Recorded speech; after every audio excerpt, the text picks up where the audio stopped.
día que vamos a festejar el 501 años de la Reforma Protestante. El 31 de octubre se celebra un hito fundamental en la historia de la Iglesia de Dios. Y ese hito comenzó cuando un monje llamado Martín Lutero clavó sus 95 tesis en la iglesia del castillo de Wittenberg. Esas 95 tesis de Lutero fueron el detonante para que se generara toda una revolución espiritual que todavía no ha parado, aunque ha aminorado. Y nosotros, hermanos, como cristianos evangélicos, no podemos ignorar cómo es que se ha producido esta reforma. Y por esa razón vamos a hablar esta mañana de este tema, de la Reforma Protestante del siglo XVI. Y lo haremos porque la Reforma tiene una importancia crucial para nosotros y en un nivel extremadamente personal. Porque si no hubiera sido por la Reforma, ninguno de nosotros estaría acá. Ninguno de nosotros habría escuchado el Evangelio. Ninguno de nosotros tendría una Biblia. ¿Quién tiene una Biblia acá? A ver, muéstrenla.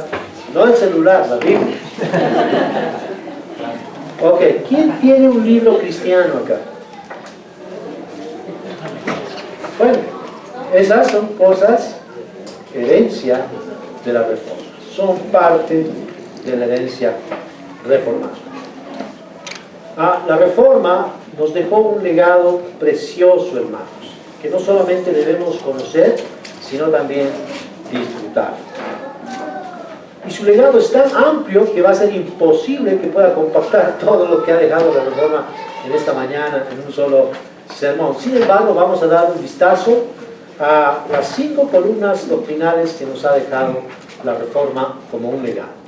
En primer lugar, nos ha dejado el principio de la sola Escritura. En segundo lugar, sola fide.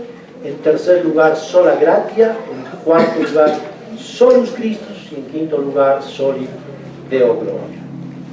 Vamos a saber de qué se trata todo esto, porque para algunos quizás esto es la primera vez que están escuchando, ¿verdad? Ok. Sin embargo, quiero aclarar que no es la Reforma la que produjo estas doctrinas, los 5 pilares doctrinales. No, hermanos. Lo que hizo la Reforma es recuperar estas preciosas verdades de la iglesia primitiva. La Reforma lo único que hizo es traer de vuelta estas preciosas doctrinas que estuvieron ocultas durante muchos siglos a los ojos de la gente. Y la relación que estas 5 solas tienen con todo lo que hemos estado viendo en todo este tiempo que vivimos como iglesia, es que la Reforma fue el vehículo que Dios usó para bendecir a todas las familias de la tierra. Si recuerdan, esa fue la promesa que Dios le dijo a Abraham allí en Génesis 12. En tu simiente bendeciré a todas las familias de la tierra. Y hermanos, aquí estamos recibiendo la bendición de la simiente de Abraham, que es Cristo el Señor. Vamos a orar entonces pidiendo la gracia de nuestro Señor. Padre, queremos darte gracias porque hace 501 años tú has levantado un hombre vulgar, común y corriente. Señor, tú le has abierto tu palabra, le has dado tu luz. Y Señor, gracias a lo que tú has hecho en ese tiempo con este hombre y con otros, hoy podemos disfrutar de ti. Podemos tener el gozo de tener tu palabra, la alegría de conocerte por medio de tu palabra. Señor, y queremos pedirte esta mañana que aquello que tú has obrado en Lutero y todos los demás reformadores, tú obres en nuestro corazón. Señor, que tu palabra sea el centro. Oh Señor, ten misericordia de nosotros, concédenos ver tu gloria en tu palabra. Padre, bendice esta mañana tu palabra y que corra en el corazón de cada uno de los que estamos aquí para manifestar tu misericordia, compasión y tu gloria. Te rogamos esto en el nombre de tu Hijo amado. Amén. Bien, las 5 solas de la Reforma. Estas 5 solas, hermanos, se formularon para hacer un marcado contraste con lo que en el tiempo de Lutero predominaba en el mundo, y es la religión de la Iglesia Católica. Una Iglesia Católica que se había alejado totalmente de la palabra de Dios, como lo vamos a comprobar empezando con nuestro primer punto: sola Escritura. Dice así 2 Timoteo 3:16: toda la Escritura es inspirada por Dios y útil para enseñar, para reprender, para corregir y para instruir en justicia. Esta es la carta del apóstol Pablo a su discípulo Timoteo. Y quiero que veamos un poquito del contexto de este versículo. Pablo le escribió esta carta a su amado hijo, a su discípulo Timoteo, desde un calabozo en Roma, un poquito antes de ser ejecutado. Esta epístola es prácticamente como un testamento que Pablo le deja a Timoteo y a la iglesia de todos los tiempos. Timoteo en ese tiempo estaba ministrando en la iglesia de Éfeso, una iglesia que comenzó justamente con la predicación del apóstol Pablo. La iglesia de Éfeso había comenzado muy bien, pero por un tiempo después de que el apóstol Pablo se había ido a continuar sus viajes misioneros, la iglesia se fue apartando poco a poco de la palabra de Dios. Por esa razón, el apóstol Pablo le pidió a Timoteo que se quedara en Éfeso para corregir todo lo que estaba mal en la doctrina, y no solamente en la doctrina, sino también en la vida de la iglesia. Y en esta carta que Pablo le da a Timoteo, hermanos, sus últimas recomendaciones son sumamente importantes, porque él comienza a enfatizar vigorosamente sobre el fundamento que Timoteo debía construir, no solamente la iglesia, sino también todo el ministerio de la palabra de Dios. Entonces, lo que vemos cuando leemos Timoteo, vemos que hay muchos verbos imperativos que van justamente asociados con la palabra. Por ejemplo, Pablo le dice a Timoteo: retén la palabra, enseña la palabra, persevera en la palabra, predica la palabra. Miren cómo tantos verbos imperativos que solamente son un resumen de lo que hay en la carta.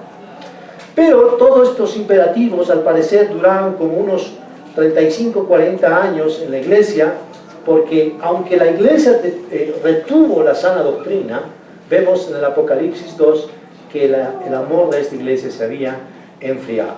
Ya al terminar el primer siglo, la iglesia que se quedó sin Timoteo, y todo este énfasis en la palabra de Dios se había comenzado a perder. Las cartas del Apocalipsis a las 7 iglesias nos muestran muy claramente que hubo un desplazamiento de la palabra de Dios en las iglesias del Asia Menor. A la muerte de Juan, el último de los apóstoles, la iglesia de Éfeso fue invadida por todo tipo de doctrinas, y esas doctrinas no eran cristianas. Llegado el siglo IV, hermanos, el paganismo del Imperio Romano se metió de pleno en la iglesia cristiana, cuando el emperador Constantino no solamente absorbió la iglesia, sino que se hizo cabeza no solamente del imperio, sino también de la iglesia cristiana. Eso, por supuesto, desplazó en absoluto la autoridad de la Escritura, y el efecto de eso en la iglesia y en la sociedad fue que la superstición y las doctrinas humanas se pusieron a reemplazar la palabra de Dios. A finales del siglo IV, Jerónimo, uno de los eruditos de ese tiempo, traduce la Biblia del griego, hebreo y arameo al idioma latín, y ese era el idioma oficial del Imperio Romano. De ahí en adelante, esta lengua latina se convirtió en la lengua oficial de la teología cristiana, que ya estaba dejando de ser cristiana. Lo que implicaba en todo esto es que la palabra de Dios fue desplazada del centro de autoridad y fue encerrada en un idioma que solamente lo conocían los monjes en el monasterio. Para el tiempo en que surgió la Reforma, hermanos, habían transcurrido 10 siglos desde que la autoridad de la palabra de Dios había sido reemplazada por la tradición de la iglesia y la infalibilidad papal. Obviamente, el efecto de quitar la luz de la palabra de Dios trajo densas tinieblas espirituales sobre la humanidad que se vio encerrada en la superstición y en todo tipo de ritos religiosos. Pero la buena noticia es que Dios no se quedó de brazos cruzados y comenzó a despertar a distintos hombres en diversas naciones. Es así que en 1170 surge en Francia Pedro Baldo y genera todo un movimiento reformador llamado los valdenses. En 1372 surgió Wycliffe, ahí está la foto de él, por eso tenemos hoy todo esto, investigando el tema de la reforma. Ahí están los reformadores. Wycliffe en Inglaterra tradujo la Biblia al inglés, pese a la terrible persecución del papado. En 1402 en Checoslovaquia Dios levantó a Juan Hus, que también está ahí, que no lo ven ahí.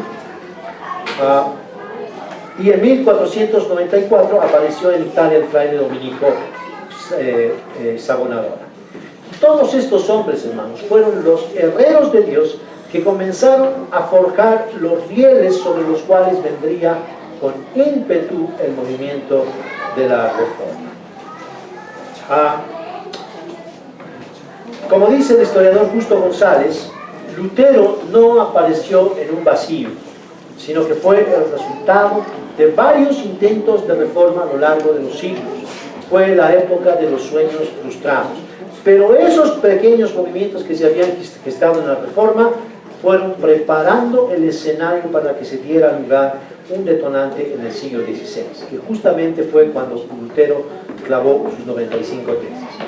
Entonces, al comenzar el siglo XVI, la necesidad de una reforma en la Iglesia se había diseminado por muchas regiones del viejo continente, y Dios, en su maravillosa providencia, hizo que todos los acontecimientos políticos, religiosos, sociales y culturales confluyeran para que todo se diera justo en ese preciso momento y la luz de la palabra de Dios comenzara a resplandecer. Es ahí que se gesta un refrán, un lema en la reforma, que es post tenebras lux, y significa después de las tinieblas la luz. Ese hombre que ustedes ven ahí, Johannes Gutenberg, fue el que Dios usó para inventar la imprenta. Y por esa razón todos tenemos una Biblia. Y por esa razón la reforma se diseminó por todo el continente europeo de una manera impresionante. Y hermanos, si había algo en común en todos estos hombres que Dios despertó, fue una visión espiritual de la realidad. Tal como el apóstol Pablo en su día le dijera a Timoteo, ellos veían la enorme necesidad de que la Biblia volviera a ser la autoridad en la vida del ser humano. Y no solamente en la vida individual de las personas, sino también en la vida de la iglesia y de la nación.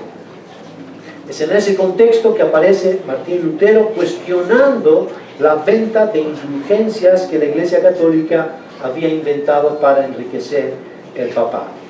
El monje Juan Tetzel se hizo famoso con su frase. Él decía: apenas la moneda salte en la lata, así saltará el alma de tu ser amado del purgatorio.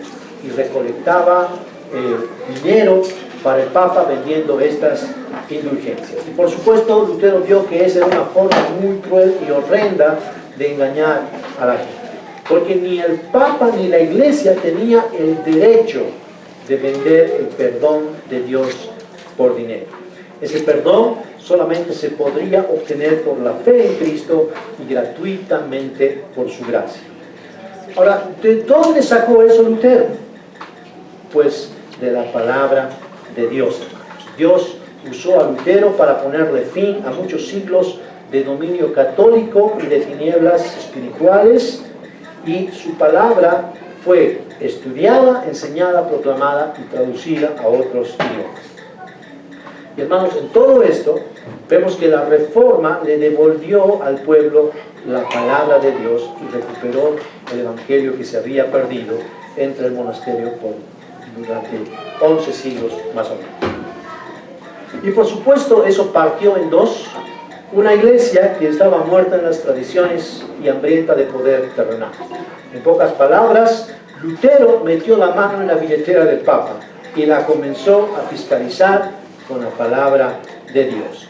Es en ese contexto que surge este principio que es claro: sola escritura. Y este principio, hermanos, es un llamado a volver a la autoridad de la palabra de Dios por sobre todas las tradiciones religiosas que se habían acumulado durante tantos siglos. Y en esos siglos la iglesia se había sumergido en un pantano de confusión teológica y declive moral y espiritual. Y es en la palabra de Dios que Lutero comenzó a experimentar la fortaleza que necesitaba para hacerle frente al poderío más grande de ese tiempo. Un poderío económico, poderío religioso y también militar. El día que fue llevado Lutero a juicio por la Iglesia Católica, le preguntaron: ¿se retracta usted de todo lo que ha escrito para no ser condenado? Y Lutero firmemente se paró y les dijo: a menos que me convenzan por el testimonio de las Escrituras, no voy a ir atrás. Porque mi conciencia está sometida, está cautiva a la palabra de Dios. Y es a partir de entonces, hermanos, que la luz de la palabra de Dios comenzó a iluminar y transformó hombres, familias, iglesias y naciones enteras. Ellos empezaron a sentir, a partir de ese momento, un impulso incontrolable de reformar sus propias vidas para empezar. Hermanos, lo que vemos es que la palabra de Dios produce eso, un deseo intenso de reformar nuestra propia vida. Entonces, sola escritura significa que la Biblia es la autoridad final para gobernar la vida del hombre. Y hermanos, ese es un principio que atraviesa prácticamente toda la Biblia, desde Génesis hasta Apocalipsis. Piensen que cuando Dios le dijo a Adán y Eva lo que debían y lo que no debían hacer, eso fue una palabra autoritativa. No fue algo opcional. Ellos deberían vivir para obedecer esa palabra. Esa palabra debería gobernar sus vidas. Pero desobedecieron y eso trajo terribles consecuencias para toda su posteridad. Cuando Dios rescató a su pueblo de Egipto, los llevó hasta el monte Sinaí y en ese lugar, en medio de muchos prodigios, les dio su palabra. Y les dio su palabra para que ellos fueran gobernados por ella. Obviamente los judíos desobedecieron su palabra, vagaron 40 años en el desierto y recibieron la paga por su pecado. Quedaron tendidos en el desierto y no pudieron entrar a la tierra prometida. En semanas pasadas, cuando hemos visto los libros de Reyes y de Crónicas, vemos que lo que define el destino del ser humano es la respuesta que le damos a la palabra de Dios. Si la obedecemos o la descartamos. Y hermanos, para nosotros, para todos los que estamos aquí, este principio sigue siendo vigente. Toda nuestra vida debe girar en torno a la palabra de Dios. Nuestra mente, nuestro corazón, nuestras emociones, nuestra voluntad tiene que estar sometida a la palabra de Dios. Ahora fíjense cómo se relaciona esto con el ADN que tenemos como iglesia. ¿Se acuerdan que dice? El que hable conforme a la palabra de Dios. Ahora, todavía no hemos llegado a eso, pero estamos confiando en que el Señor hará su obra por medio de su palabra en cada uno de nosotros. Porque todavía no estamos hablando conforme a la palabra de Dios. Todavía hay muchas cosas que salen de nuestro corazón que está sucio. Ahora, este principio de sola escritura, hermanos, también nos está diciendo que no necesitamos nuevas revelaciones. Ya tenemos la palabra de Dios absolutamente certera, con todo lo que Dios quiere que nosotros conozcamos. No necesitamos nuevas revelaciones, no necesitamos sueños, no necesitamos visiones. Tenemos la palabra de Dios, sola escritura. Y esta sola escritura es tan importante porque es inspirada por Dios y es útil para enseñar, para corregir, para redarguir y para instruir en justicia. Ahora, esta palabra demanda una obediencia total de parte de nosotros, hermanos. Pablo le dijo a Timoteo que se quedara en Éfeso no solamente para reformar o reformular la doctrina que se había desviado, sino también para reformar la vida de la iglesia que se había torcido. ¿Por qué se había torcido la vida de los creyentes en Éfeso? Porque descuidaron la palabra, porque se apartaron de la sana doctrina. ¿Y con qué tenía que reformar todo eso Timoteo? Pues hermanos, con la palabra de Dios. Y la reforma recuperó la centralidad de la palabra y por eso precisamente hubo reforma. Porque la palabra de Dios fue estudiada, fue enseñada y fue predicada. Y hermanos, cuanto más excelsa y majestuosa veamos nosotros personalmente la palabra de Dios, más vamos a experimentar la reforma que Dios quiere para nuestras vidas, para cada uno de nosotros en particular, pero también para todos nosotros como iglesia en general. Entonces, hermanos, sola escritura demanda obediencia de parte nuestra. La sola escritura es la regla absoluta para toda la iglesia, para pastores y para ovejas. Es la autoridad final. No distingue ni etnia ni clase social y es útil para enseñar, para reprender, para corregir y para instruir en justicia. Pero para que eso ocurra de verdad en nuestra vida necesitamos un elemento sumamente importante y es este segundo principio que es sola fide. Romanos 1:17 dice: porque en el Evangelio la justicia de Dios se revela por fe y para fe. Como está escrito, mas el justo por la fe vivirá. Hermanos, Pablo le escribe esta carta a la iglesia de Roma, una iglesia que estaba ahí en el corazón del imperio romano. Una iglesia que él no conocía, que él no había fundado. Pero les escribe porque se enteró que se habían organizado de manera incipiente a través de Priscila y Aquila. Entonces él empieza a escribir esta carta desde Corinto para asegurarse de que estas personas que estaban en la iglesia en Roma entendieran el Evangelio. Y por la misma carta sabemos que la iglesia en Roma estaba compuesta por judíos y por gentiles. Y aunque Pablo no les conocía, les escribió esta carta para asegurarse que ellos entendieran el Evangelio del Señor Jesucristo. Y les presenta el Evangelio a judíos y gentiles diciéndoles que todos absolutamente estaban destituidos de la gloria de Dios. Pablo dice que toda la raza está en ese estado. Ahora, hermanos, una cosa que quiero hacerles notar es que cuando Pablo escribe la carta a los romanos, trae más de 60 citas del Antiguo Testamento. ¿Qué significa eso? Que en la mente de Pablo había un principio: sola escritura. En el tiempo de Pablo, la Biblia, la autoridad final para los creyentes era el Antiguo Testamento. Y el texto que leímos fue traído del profeta Habacuc. El texto dice: el justo por la fe vivirá. Entonces, lo que estamos viendo ahí ya son dos cosas en Romanos. Primero, el principio de la sola escritura y en segundo lugar, el principio de sola fide. Ahora, esta doctrina de sola fide, hermanos, viene desde el principio de los tiempos, desde que Caín y Abel se acercaron a ofrecer un sacrificio a Dios, una ofrenda a Dios. Y desde entonces, este principio de sola fide está vigente para todas las generaciones. Lo que vemos en Abel es una fe genuina, una fe verdadera, una fe que agrada a Dios. Y lo que vemos en Caín es una fe totalmente falsa, una fe que Dios rechaza. ¿Por qué? Porque Dios no recibió la ofrenda de Caín, porque él tenía fe de otro tipo. No tenía una fe verdadera.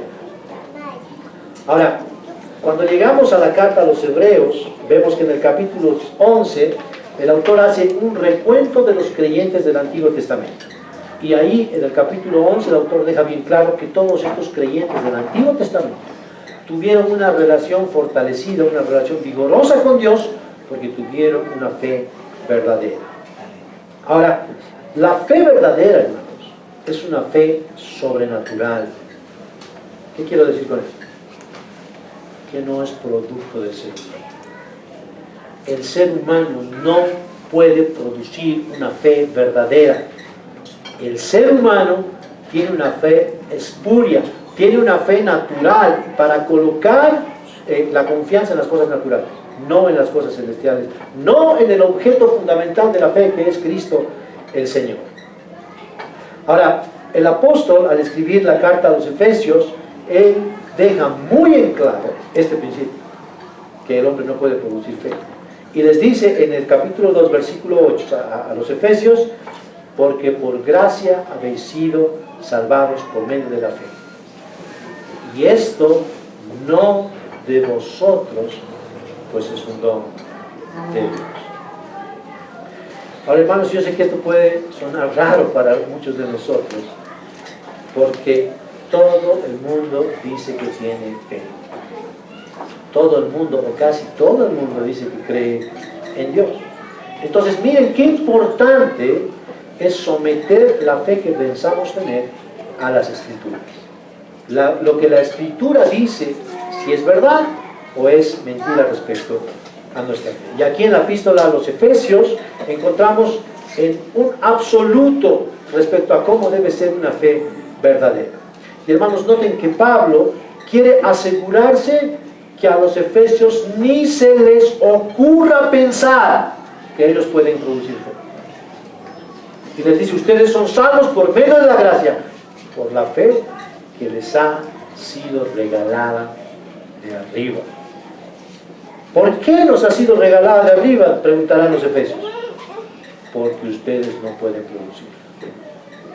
Porque ustedes no tienen fe verdadera, queridos efesios. Esa es la respuesta de Pablo.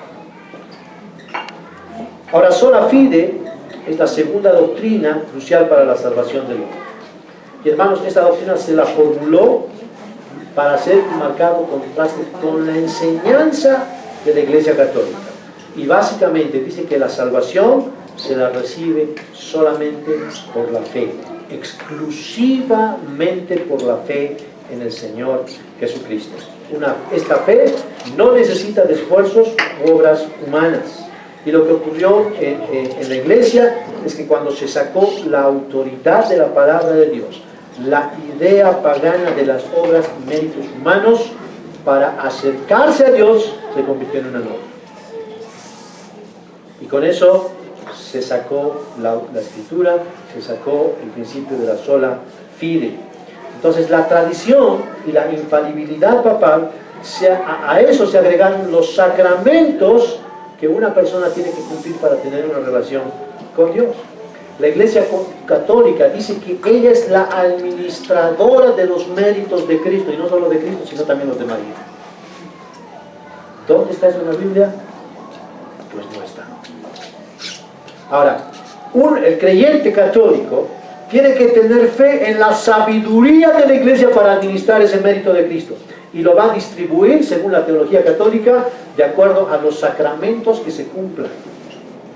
Ahora, eso no es suficiente, porque puedes cumplir todos los sacramentos, pero todavía necesitas la intercesión de María, la intercesión de los santos y las misas para que salgas del purgatorio. ¿Cuándo tienes la certeza de que eres salvo? Pues nunca. Nunca puedes tener la certeza de que eres salvo. Ahora, lo sutil, hermanos, de la teología católica es que ellos dicen que la salvación es también por fe, pero no por la fe exclusiva en el Señor Jesucristo. Para ellos, la fe exclusiva en Cristo no cuenta. La fe tiene que estar en la infalibilidad papal, en el magisterio de la Iglesia, en los sacramentos y todo un complejo sistema religioso. Ahora, de todas maneras, miren cuántas cosas presenta la Iglesia Católica para sus fieles. 1, 2, 3, toda una estructura. ¿Y saben por qué es eso? Porque nada de eso es suficiente. No es suficiente ni la Virgen María, ni los sacramentos, ni las penitencias, ni la infalibilidad papal, ni las indulgencias papales. Nada de eso es suficiente. Y no es suficiente, ¿sabes cómo? ¿Por qué lo sabemos? Porque vas a llegar al purgatorio de todas maneras. ¿Y en el purgatorio cómo vas a salir? ¿Quién sabe con cuántas misas? No hay certeza. No hay certeza. Entonces, hermanos, lo que estamos viendo es el enorme contraste con la sencillez de la fe bíblica. El Evangelio bíblico dice: cree en el Señor Jesucristo y serás salvo. arrepiéntete de tus pecados y serás salvo. Y hermanos, esa es una constante a lo largo de toda la Escritura, desde el Antiguo Testamento hasta el Nuevo Testamento. Todos debemos poner nuestra fe en el Señor Jesucristo. Ahora volvamos por un momento a la experiencia de Lutero. Sabemos de su puño y letra que Lutero echó mano a todos los recursos que la Iglesia Católica le ofreció. Él se esforzaba con mucho rigor en todo lo que la Iglesia le ordenaba. Y obviamente eso le significó un larguísimo peregrinar religioso. Lutero escribió diciendo esto: fui un monje que cumplió absolutamente todas las reglas del monasterio, y lo hice tan estrictamente que si alguna vez hubiera un monje que fuera al cielo por haber cumplido estas reglas, ese sería yo. Ahora, el problema para Lutero es que aún cumpliendo estrictamente todas esas normas que la Iglesia Católica le decía, nunca pudo hallar paz en su corazón. Nunca pudo reconciliarse con Dios como él tanto anhelaba. Su corazón estaba atribulado, su alma estaba sedienta, y pese a todo lo que hacía, nada le producía paz, la paz con Dios que él tanto necesitaba. Pero es ahí, cuando su alma estaba atribulada, que Dios en su maravillosa misericordia lo llevó a estudiar la carta a los romanos. Y ahí, estudiando esta carta, él se encontró con este versículo: porque en el Evangelio la justicia de Dios se revela por fe y para fe, como está escrito, mas el justo por la fe vivirá. Y hermanos, Lutero confesó que odiaba a Dios por este texto. Solamente podía ver a un juez totalmente severo que tenía la ira sobre su cabeza, porque decía la justicia de Dios. Y para Lutero la justicia de Dios era eso, justicia, era ira, porque él se veía a sí mismo como un pecador, y en lugar de salvación lo único que él podía encontrar era condenación. Tal fue su desesperación que se esforzaba con mucho más vigor para cumplir con todo, pero nada de eso le traía paz a su corazón. Entonces, lo que produjo crisis en su entendimiento es estas dos verdades que son opuestas. Si Dios es santo, absolutamente santo y justo, ¿cómo es que puede decirle a un hombre pecador que sea justo? Son dos cosas irreconciliables, son dos naturalezas totalmente opuestas. Entonces, la perfección de Dios exige que ponga en acción su ira en justa retribución hacia el pecador. Lo que el pecador merece es la ira de Dios, la justicia de Dios. Y esa justicia, esa ira, lo puede llevar a un solo lugar: al infierno. Y Lutero se veía ahí y no tenía cómo salir de ahí. Todos sus esfuerzos eran vanos, hasta que por la gracia de Dios entendió de qué se trataba este versículo. Dice: la justicia de Dios se revela en el Evangelio. Miren cómo este texto está relacionando la justicia con el Evangelio. Lutero no podía ver la relación entre esas dos cosas, porque el Evangelio es buena noticia y la justicia de Dios para él era una mala noticia. ¿Cómo es que pudo relacionar esto? Pues simplemente porque el Espíritu Santo le abrió el entendimiento, y entendió que la justicia del pecador solamente puede venir de arriba. Es decir, Dios es el que le puede atribuir su justicia a este pecador inservible para llamarlo justo. Y esa es la doctrina que se llama la justificación por la fe. La justicia de Dios se adquiere por la fe. Eso es lo que entendió Lutero. Y no es porque Lutero era justo en sí mismo. De hecho, la Escritura es determinante en cuanto a esto, porque dice que no hay justo ni aún uno. Eso significa, hermanos, que el hombre está incapacitado para cumplir con la justicia de Dios, sin importar todo el esmero y esfuerzo que ponga para ser hallado justo delante de Dios. Ahora, los esfuerzos humanos para reconciliarse con Dios en un sentido teológico son pecaminosos. ¿Por qué? Porque todos los seres humanos estamos manchados con el pecado. Todas nuestras motivaciones son incorrectas. No nos acercamos a Dios por el afán de conocerle a Él. Nos acercamos a Dios con el afán de recibir bendiciones de Él. Eso es totalmente distinto de una fe verdadera. La fe verdadera va a enfocar nuestros ojos en Cristo para adorarle por quien es Él, no por las cosas que nos pueda dar, hermanos. Piensen en eso, es sumamente importante. Entonces, el pecador puede ser llamado justo y perfecto delante de Dios cuando Dios lo declara santo y justo en base a la justicia de su Hijo amado. Y hermanos, ese es un don de Dios, ese es un regalo increíble, esa es la justificación por la fe. Y hermanos, este es el versículo que abrió a Lutero las puertas del cielo. Es allí que pudo encontrar la paz con Dios. Y cuando al fin pudo entender que la salvación y la justicia de Dios se reciben por la fe en el Señor Jesucristo, él escribió eso, que para él fue ese momento fue como si las puertas del cielo se abrieran de par en par. Él escribió que fue como nacer de nuevo. Y hermanos, la Biblia dice eso. Lutero efectivamente nació de nuevo. Y no solamente fue libre de todos sus pecados, sino también de todo el peso de una religión inventada por los hombres.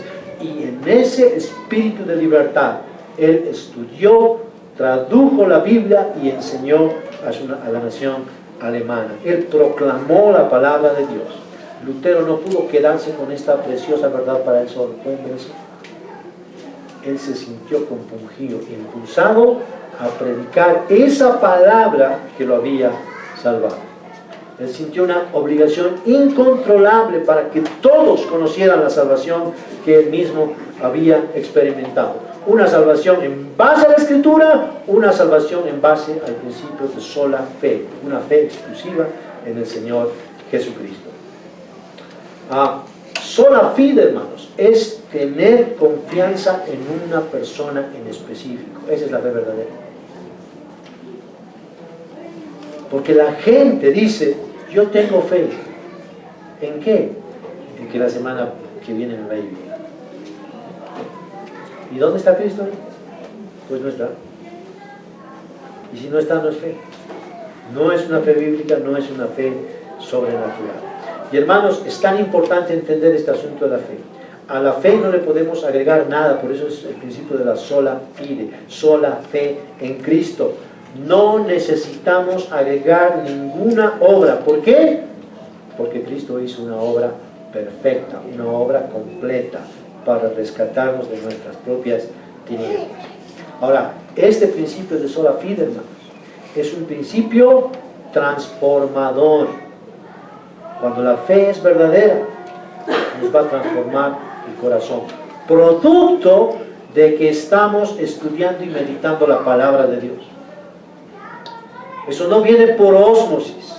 La transformación y la limpieza de nuestro corazón viene por estudiar y meditar la palabra de Dios. Entonces, la fe verdadera nos lleva a la sola Escritura, porque la sola Escritura nos va a transformar el corazón y nos va a llevar a la obediencia que requiere esa sola Escritura. Si no estamos experimentando eso, hermanos, amigos, pues sencillamente no tenemos una fe sobrenatural, no tenemos una fe verdadera. Ahora, muchos dicen tener fe, pero en la práctica no se ve, no existen evidencias de que esa fe los está cambiando, no hay un cambio real en sus vidas, y esa es una triste realidad. Porque lo que vemos en las iglesias cristianas es que mucha gente acepta mentalmente, intelectualmente el Evangelio, pero eso no les lleva a ningún cambio. Entonces lo que necesitamos es experimentar el poder genuino de la fe que viene de Dios. Y esa fe siempre va a producir obediencia a la palabra de Dios. Ahora, ¿cómo es que Lutero recibió esta fe de lo alto? Pues sencillamente por la bendita y maravillosa gracia de Dios, hermanos. Y eso nos lleva a nuestro tercer punto. Sola gratia. Efesios 2:8 dice: porque por gracia habéis sido salvados por medio de la fe. Y esto no de vosotros, pues es don de Dios. Entonces vamos un poquito al contexto de la carta que Pablo escribe a la iglesia de Éfeso. Ya hemos visto cómo se fundó, ahora vemos qué pasa con la carta. La iglesia, dijimos que comenzó cuando el apóstol Pablo llegó a Éfeso en su tercer viaje misionero. Vemos ahí en Hechos que un poquito antes que el apóstol Pablo llegara, había llegado otro judío, dice que era elocuente y poderoso en las escrituras. ¿Se acuerdan que se llamaba ese judío? Apolos. Apolos predicó el evangelio a la iglesia de Éfeso, pero un evangelio a medias. Cuando Pablo llega, les pregunta a los efesios: ¿recibisteis el Espíritu cuando creísteis? Y ellos respondieron: no, ni siquiera hemos escuchado qué es el Espíritu Santo. Entonces Pablo les dijo: ¿en qué bautismo pues fuisteis bautizados? Ellos contestaron: en el bautismo de Juan. Y Pablo les dijo: Juan bautizó con el bautismo de arrepentimiento, diciendo al pueblo que creyeran en el nombre, en aquel que vendría después de él, es decir, en Jesús. Cuando oyeron esto, fueron bautizados en el nombre del Señor Jesús. Y cuando Pablo les impuso las manos, vino sobre ellos el Espíritu Santo, y hablaban en lenguas y profetizaban. Esta es la cuarta vez que sucede eso en el libro de Hechos. Una manifestación sobrenatural. El Espíritu Santo regalando la fe a estos pecaminosos hombres para que creyeran en el Señor Jesucristo. Eso fue una experiencia genuina. Es a partir de ese momento que estos efesios tuvieron vida espiritual. El Espíritu Santo los había bautizado en Cristo. Ahora piensen que Éfeso era el centro de adoración del Asia Menor. Ahí estaba el templo de Diana. Su templo era una joya arquitectónica increíble. De hecho, ese templo fue considerado una de las 7 maravillas del mundo en ese tiempo. Pero el ocultismo era una actividad floreciente en la ciudad de Éfeso. Aún los judíos se habían puesto a participar de esa práctica. Entonces, cuando Pablo llega a Éfeso, encuentra una ciudad entregada a la idolatría, entregada a la superstición, exactamente igual que en el tiempo de Lutero. Y comienza a predicar el evangelio, y muchos se convierten. Y la maravilla que vemos ahí es que esas personas que se convirtieron eran practicantes de la hechicería, y dice que llevaron todos sus libros para ponerlos delante de todos y los quemaron en una hoguera. Ese era un signo de arrepentimiento.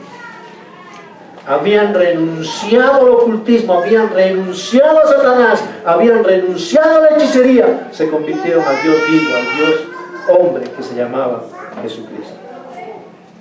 Eso fue una fortuna, dice la Escritura, que llegaba a 50,000 piezas de plata.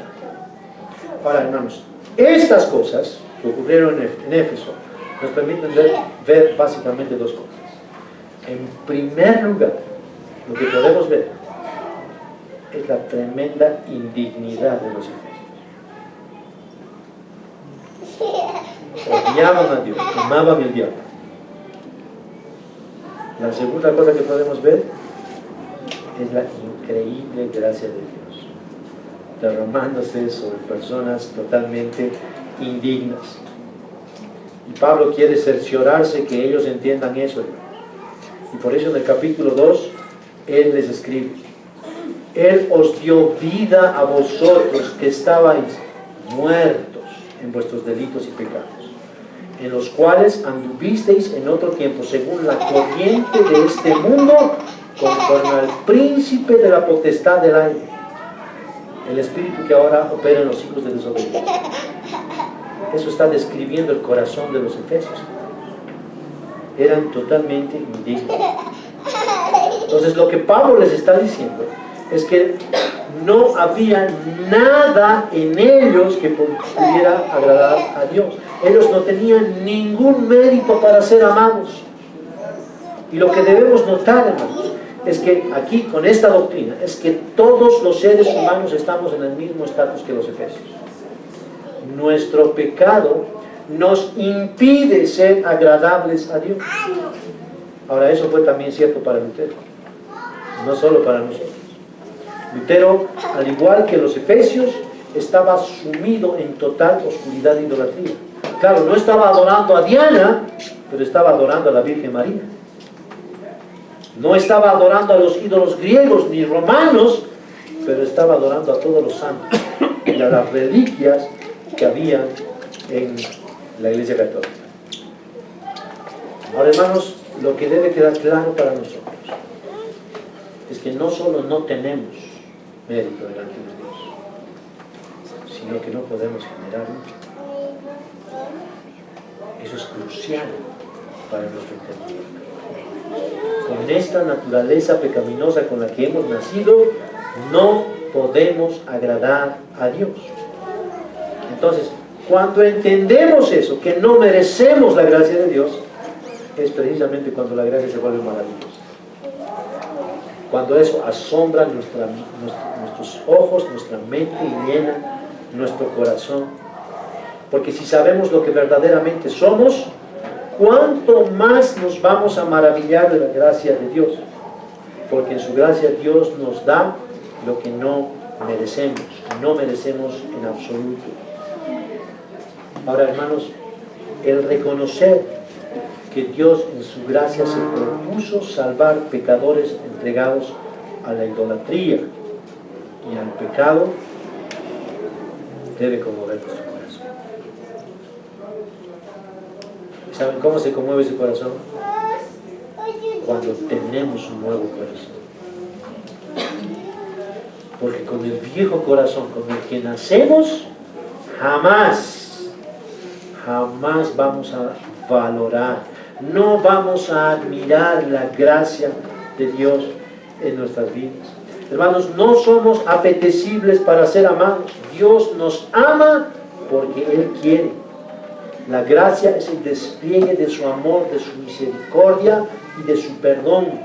Y esa es una gracia dirigida a una raza humana totalmente perdida. Y esa gracia excluye cualquier obra humana, cualquier mérito humano. Es por la gracia que recibimos la salvación. Es por la gracia que permanecemos en el camino de Dios, hermanos. No hay otra razón. Si no fuera por la gracia de Dios, que estaríamos en este lugar. Si no fuera por la gracia de Dios, no estarías en este lugar. Si no fuera por la gracia de Dios, yo no estaría predicando en este lugar. Si no fuera por la gracia de Dios, no nos llamaríamos gracia sobre gracia. ¿Se dan cuenta? Ahora, esto de la gracia de Dios es un acto misericordioso de Dios, por el cual ofrece salvación y vida eterna a todos los pecadores que ponen su fe exclusivamente en su Hijo Jesucristo. Y de eso vamos a hablar en nuestro cuarto punto. Solus Christus. Hechos 4:12 dice: y en ningún otro hay salvación, porque no hay otro nombre bajo el cielo dado a los hombres en el cual podamos ser salvos. Estas palabras que leemos en el libro de Hechos, hermano, fueron dichas en un contexto en que las autoridades religiosas judías querían acallar la predicación de los apóstoles. En esa ocasión estaban Pedro y Juan predicando el Evangelio. Un poquito antes había ocurrido una sanidad increíble y el celo de estas autoridades religiosas los llevó a perseguirlos, los llevaron a una especie de juicio y les prohibieron que sigan hablando en el nombre del Señor Jesús.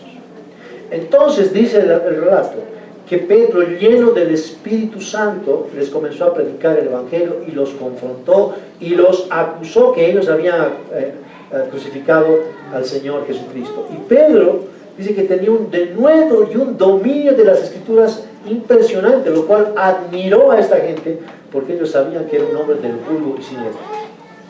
Entonces miren la llenura del Espíritu Santo en el apóstol Pedro. Y a estos judíos, notemos eso, que esta audiencia es preeminentemente judía, ¿no? a estos judíos religiosos, conocedores del Antiguo Testamento, es que Pedro les dice: no hay otro nombre bajo el cielo dado a los hombres en que podamos ser salvos.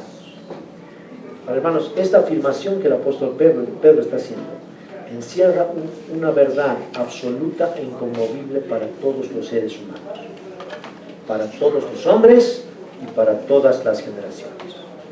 Y es que Dios ha dispuesto el camino perfecto para que los pecadores volvamos a Él. Y ese camino es su Hijo Jesucristo.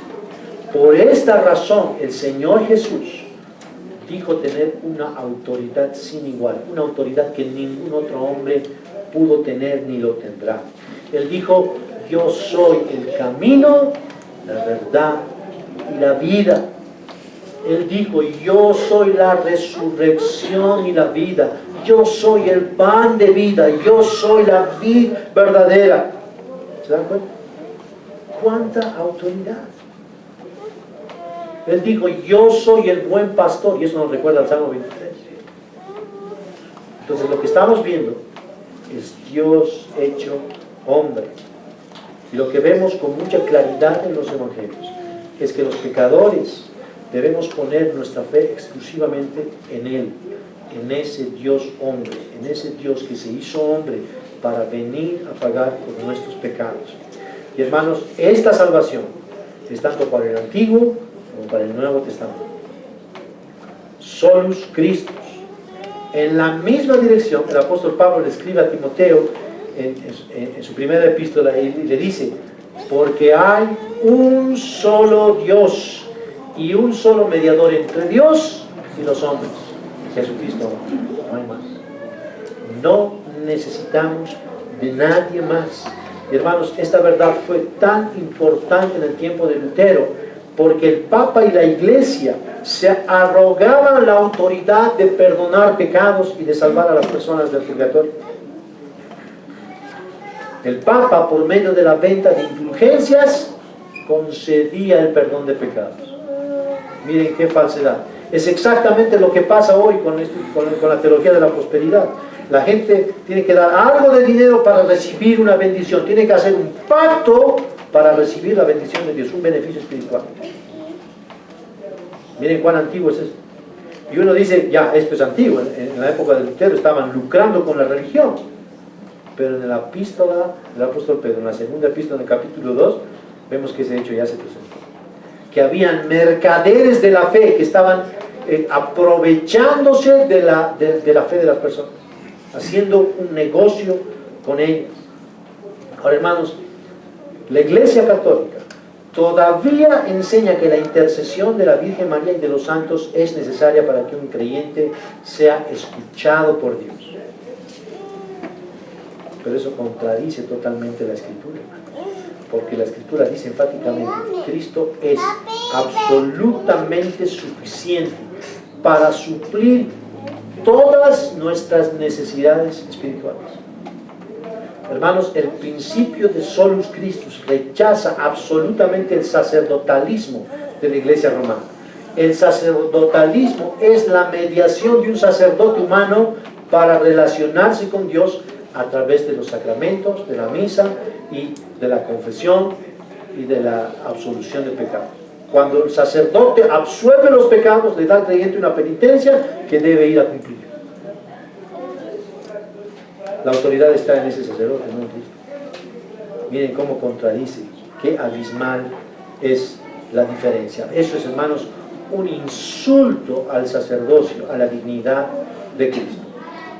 Ahora vean esto. La epístola a los Hebreos fue escrita para demostrar la superioridad de Cristo sobre los ángeles, sobre Moisés, sobre Aarón y en suma de toda la ley en el Antiguo Testamento. En Hebreos 4, 15, 16 encontramos este texto. Dice: teniendo pues un gran sumo sacerdote que trascendió los cielos, Jesús, el Hijo de Dios, retengamos nuestra fe, porque no tenemos un sumo sacerdote que no pueda compadecerse de nuestras flaquezas, sino uno que ha sido tentado en todo como nosotros, pero sin pecado. Por tanto, acerquémonos con confianza al trono de la gracia para que recibamos misericordia y hallemos gracia para la ayuda oportuna. Miren qué precioso es eso. Nos está hablando de un Cristo, de un sumo sacerdote absolutamente suficiente y perfecto. Y citando el Antiguo Testamento, Hebreos dice que Dios, habiendo hecho juramento por sí mismo, puso a su Hijo como sumo sacerdote para interceder por los que creemos en Él. Hermanos, esto significa literalmente que no necesitamos sacerdotes humanos, que las personas podemos tener una relación con Dios únicamente por medio de Cristo, solos Cristo. Ahora, la epístola de los Hebreos plantea que el sacrificio de Cristo fue hecho una vez y para siempre, y que no hay necesidad de otros sacrificios para presentarnos de Dios. ¿Pero qué enseña la teología católica? Ellos dicen que en cada misa están sacrificando una y otra vez a Cristo. Miren cuánto contradice eso la Escritura. Ellos creen que el pan se convierte verdaderamente en el cuerpo de Cristo y el vino se convierte literalmente en la sangre de Cristo. A esa doctrina le llaman transubstanciación.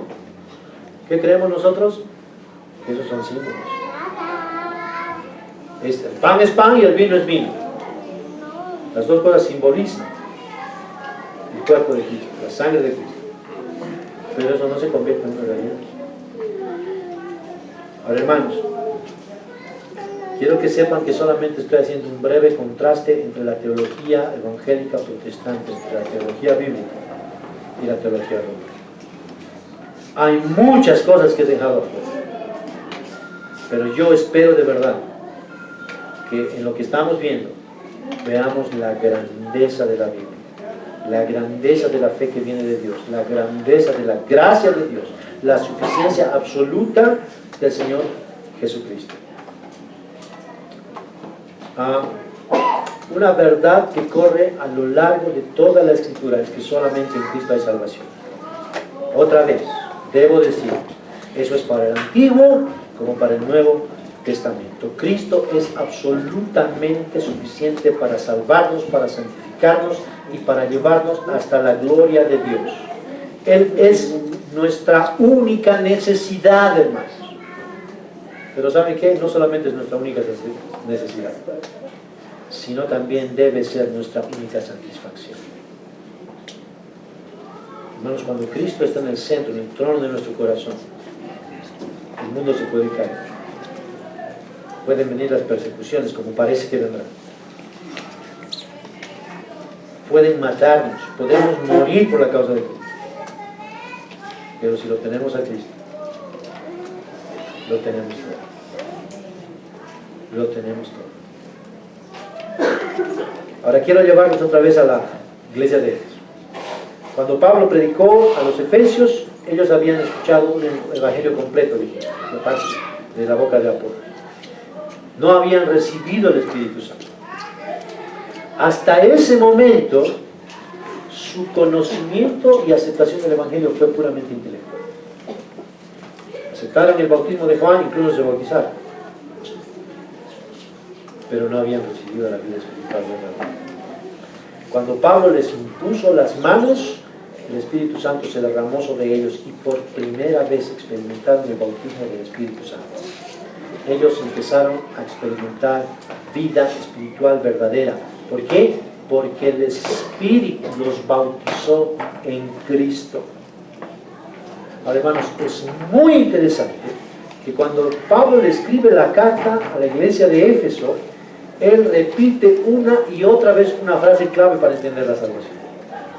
Esa frase es en Cristo. En Cristo. Lean ustedes Efesios. Van a encontrar cantidad de veces en Cristo, en Cristo, en Cristo, en Cristo. ¿Por qué? ¿Por qué ese énfasis? Porque ese énfasis en Cristo está hablando de una doctrina maravillosa, que es la certeza y la seguridad de la salvación. Está diciendo que el creyente está unido espiritualmente, indivisiblemente, inseparablemente a su Salvador Jesucristo. Esa unión con Cristo es la garantía absoluta de la salvación. Todo aquel que no está unido a Cristo no es salvo. Todo aquel que no está unido a Cristo no va a gozar del cielo, no va a gozar de la presencia de Dios. Solamente el que está unido a Cristo tiene la certeza absoluta de tener comunión con el Padre, con el Hijo y con el Espíritu Santo. Así que la pregunta de rigor para todos nosotros los que estamos aquí, hermanos, es: ¿cómo sabes que estás en Cristo? ¿Cuál es la evidencia que tienes a tu favor para decir que estás en Cristo? Y con eso en mente vamos a pasar al quinto punto, y último: Soli Deo Gloria. Romanos 11:36 dice: porque de Él, por Él y para Él son todas las cosas, a Él sea la gloria por todos los siglos. Amén. Antes de poner este texto, quiero hacerles notar las frases que algunas veces decimos los cristianos, frases que posiblemente no terminamos de entender. Una de esas frases es gloria a Dios. El pastor John Owen nos dijo el otro día, ¿no?, en su prédica, muchos cristianos repiten gloria a Dios, gloria a Dios, y no tienen idea de lo que se trata. Entonces, para que eso no nos ocurra a nosotros, vamos a explicar qué significa la gloria de Dios. Y hermanos, hay varias facetas de la gloria de Dios. Por ejemplo, el Salmo 19 dice que el firmamento, los cielos proclaman la gloria de Dios. Cuando hemos visto el Éxodo, hemos visto que la gloria de Dios cubría el monte Sinaí cuando le entregó la ley a Moisés. En el tabernáculo hemos visto que la nube de la gloria de Dios era la que guiaba al pueblo cuando tenían que levantar el campamento y seguir de camino al desierto. Esa columna de nube y de fuego era un signo de la gloria de Dios. En el tabernáculo, el lugar santísimo sobre el arca del pacto era el lugar donde se manifestaba la Shekinah, que es la gloria de Dios. Ahora, Shekinah es la palabra que describe la manifestación visible de la presencia de Dios. La Shekinah señalaba a Cristo. Eso es lo que hemos visto cuando vimos el Antiguo Testamento. Hebreos 1:3 dice que Cristo es el resplandor de la gloria de Dios. ¿Se acuerdan? Hemos cantado una canción en alabanza. Cristo es el resplandor de la gloria de Dios. Y esa es la expresión exacta de la naturaleza de Dios. El apóstol Juan, refiriéndose a la transfiguración del Señor Jesucristo en el monte, dice que vio su gloria. Ahora, hermanos, esto nos da la idea que ambos testamentos, la gloria de Dios es una expresión de la majestad inherente que existe en Dios y que está presente con plenitud en su amado Hijo. Él es la imagen de la gloria de Dios. Él es la gloria de Dios. Ahora, teológicamente podemos decir que la gloria de Dios se describe a través de los atributos de Dios. Por sus atributos que están en la Biblia, podemos saber que Dios es autosuficiente, autoexistente, omnipotente, eterno, soberano, inmutable, santo, fiel, misericordioso, santo y perfecto. Y el apóstol Juan dice que Dios es amor. Con todos estos atributos vemos, hermanos, que Dios no necesita absolutamente a nada ni nadie para verse glorioso. Él es glorioso. Así que aquí tenemos un menudo problema. ¿Cómo es que podemos darle gloria al dueño de la gloria? ¿Entienden eso? Hermanos, no necesitamos decir ni una sola palabra para aumentar la gloria de Dios. Él ya es glorioso en sí mismo. Ahora quiero ilustrar esto. A ver si sí. Yo me acuerdo que en mis tiempos de chef disfrutaba muchísimo de decorar mis platos. Yo quería que fueran obras de arte. Y pintaba los platos con chocolate, con caramelo, mis postres de eso. Toda esa decoración no le agregaba sustancia a los postres. El postre era el postre. Pero ¿saben? Los hacía ver gloriosos. Se veía muy bien. No le agregaba nada, pero se veía bien. En cuanto a Dios, hermanos, nuestras alabanzas, nuestra adoración no le agrega absolutamente nada. Absolutamente nada. Él ya es glorioso sin que ninguno de nosotros diga una sola palabra. Pero hablar de su persona, hablar de sus atributos y de sus maravillosas obras es mostrar su gloria. Y les voy a contar una anécdota para terminar de cerrar esto, para ver si nos ayudan a entender. Dice una historia allá en el tiempo de la Reforma, justamente, que un niño le escuchó a predicar a George Whitefield. George Whitefield fue un predicador increíble. Él murió predicando, literalmente. Dijo al niño: este predicador hace que Dios se vea glorioso, tan grande. Yo quiero tener ese. ¿Qué hizo Whitfield? Solamente exaltar los atributos y la persona de Dios en su devoción. Eso es todo lo que hizo. ¿Se dan cuenta? Eso cambió el corazón de este niño. ¿Cómo fue? El poder del Evangelio. El poder del Evangelio. George Whitefield no le dijo: hijo, haz esta oración después de mí para que seas salvo. No, él predicó de Cristo. Predicó de la gloria de Cristo. Y ese niño creyó en él. Ese es el Evangelio. Alguien dijo que el cristiano verdadero es una persona que hace más fácil que los demás crean en Dios. Hermanos, eso perfora mi corazón. ¿Cómo están ustedes? ¿Ustedes creen que porque la gente ve en ustedes un cristiano genuino, un cristiano que ama a Dios, ellos dicen: yo quiero ese Dios?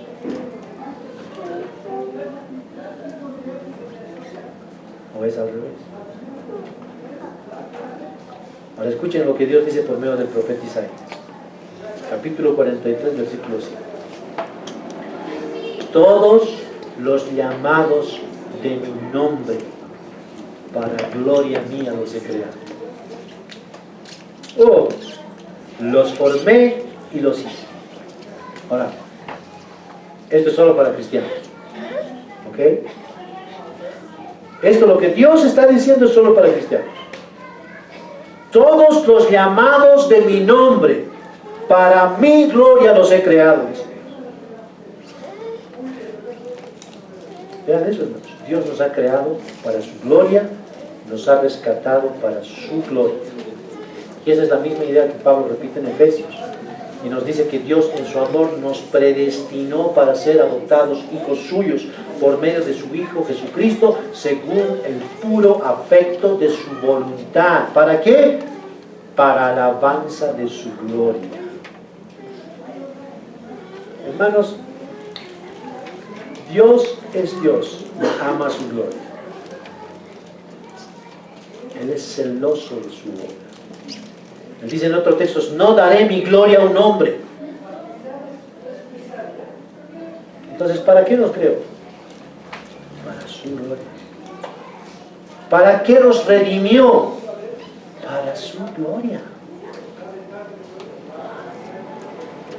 ¿Ven? El principio de Soli Deo Gloria, cómo encaja perfectamente en la Escritura. Ahora volvamos a nuestro texto de Romanos.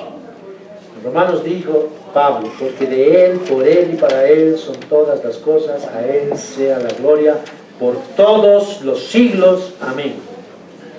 ¿Por qué dijo eso Pablo?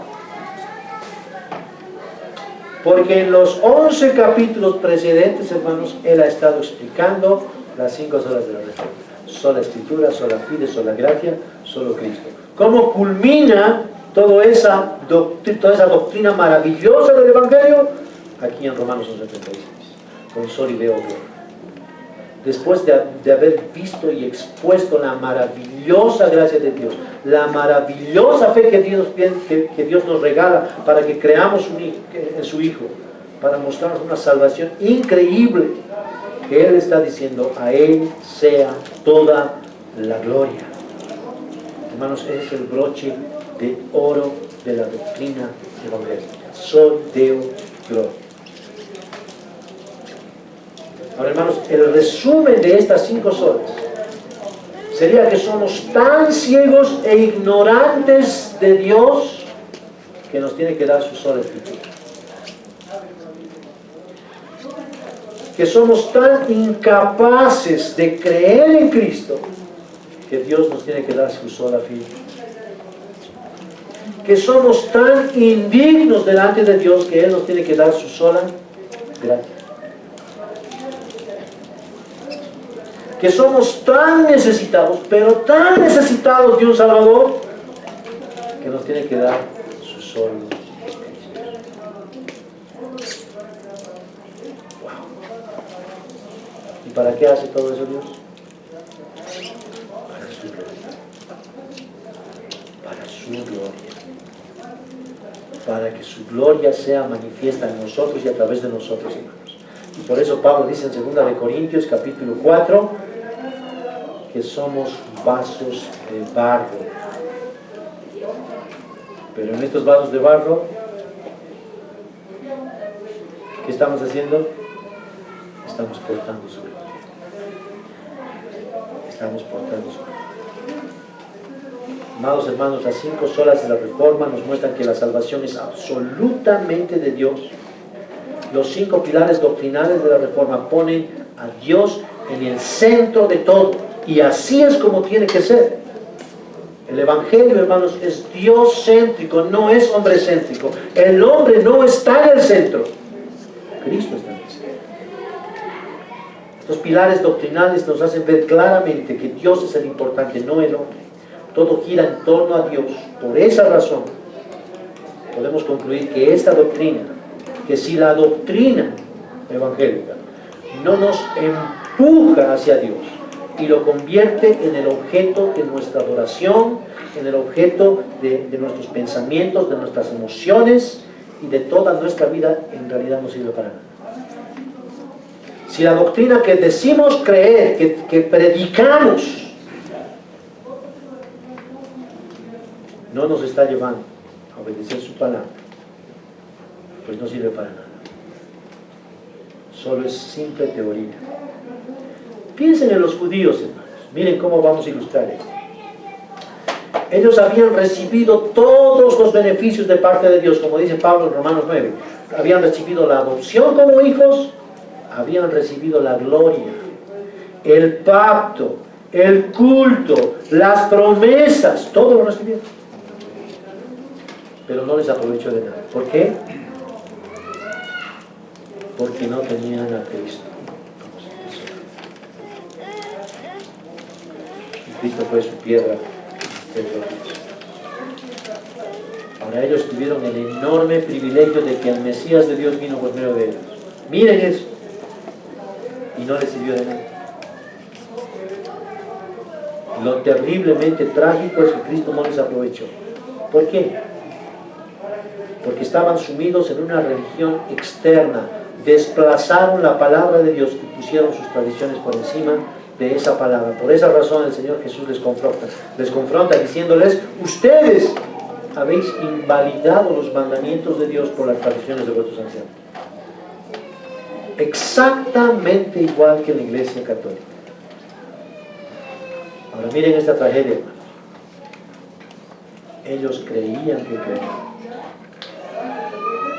pero en realidad no creían.